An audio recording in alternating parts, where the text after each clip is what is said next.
Now, in the original Hydro Thunder, the team kept going back on many of the tracks and tweaking them time and time again. Did you notice that the learning curve was a lot shorter this time around for track assembly?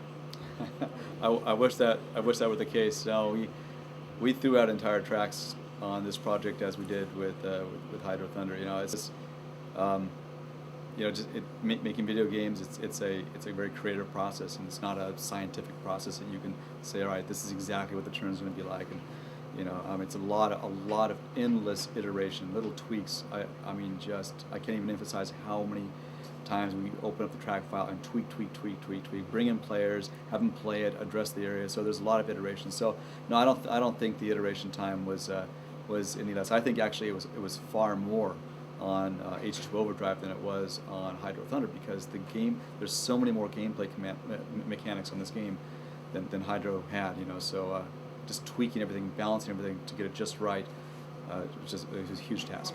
Now you've also had the task of taking works in progress cabinets to the various trade shows. How's the public and the vendor reaction been to this title?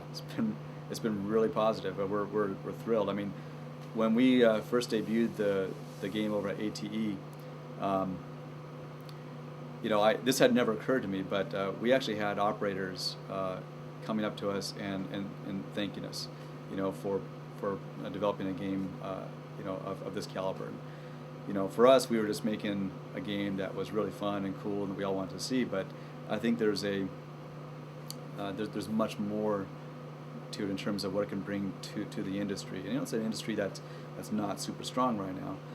So any game that can earn well and that is affordable and high quality, is a real plus. So that's just been fantastic. And we've also had it on arcades around the country here, and player response has been really positive.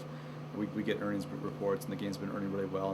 And we had a report from one arcade that said that a player came in and played for 4 hours straight, and then he came in the next day and played for a few more hours, leveling up his boats, and he had a profile going on. He ranked up pretty high.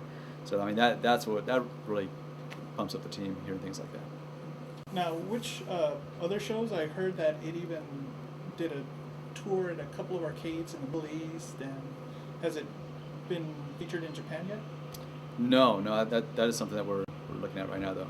But yeah, I think we had these cabinets that were making a world tour. So they went from London to Las Vegas to Greece to Dubai, and then I don't know where they ended up, but they're somewhere on the.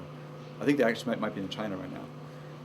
But yeah, so we've been showing as many people as possible that we have this game coming out, and like I say, everyone's been very very happy because the original Hydro Thunder did really well in the arcades. Just a really fun game that just didn't take itself seriously, or didn't take itself too seriously. Wasn't stale or simmy or rigid. Had a lot of humor in it, and H2Overdrive is certainly no exception. We bring a lot of those elements.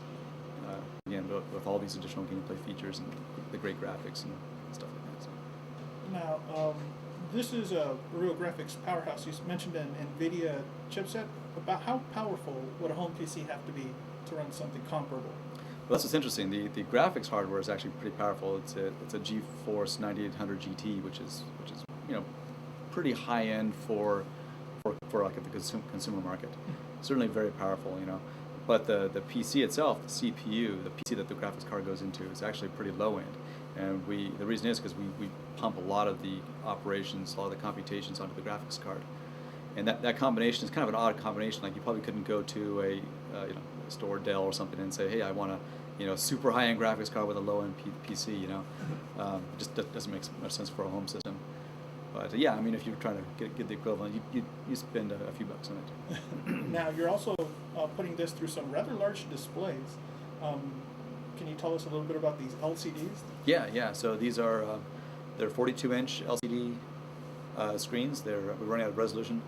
It's a high def resolution of 1360 by 768, and the game is running at 60 frames a second, and they're just beautiful. Now, assuming that this is a smash in the arcades, which it more than likely will be, how long do consumers have to wait until we see a home version of this game? We actually have no plans to bring this out into the home. So this is arcade exclusive. We're an arcade developer. That's what we do. At least for the foreseeable future, until you begin work on H2Overdrive 2, and then this game might possible, if Eugene Jarvis listens to the people.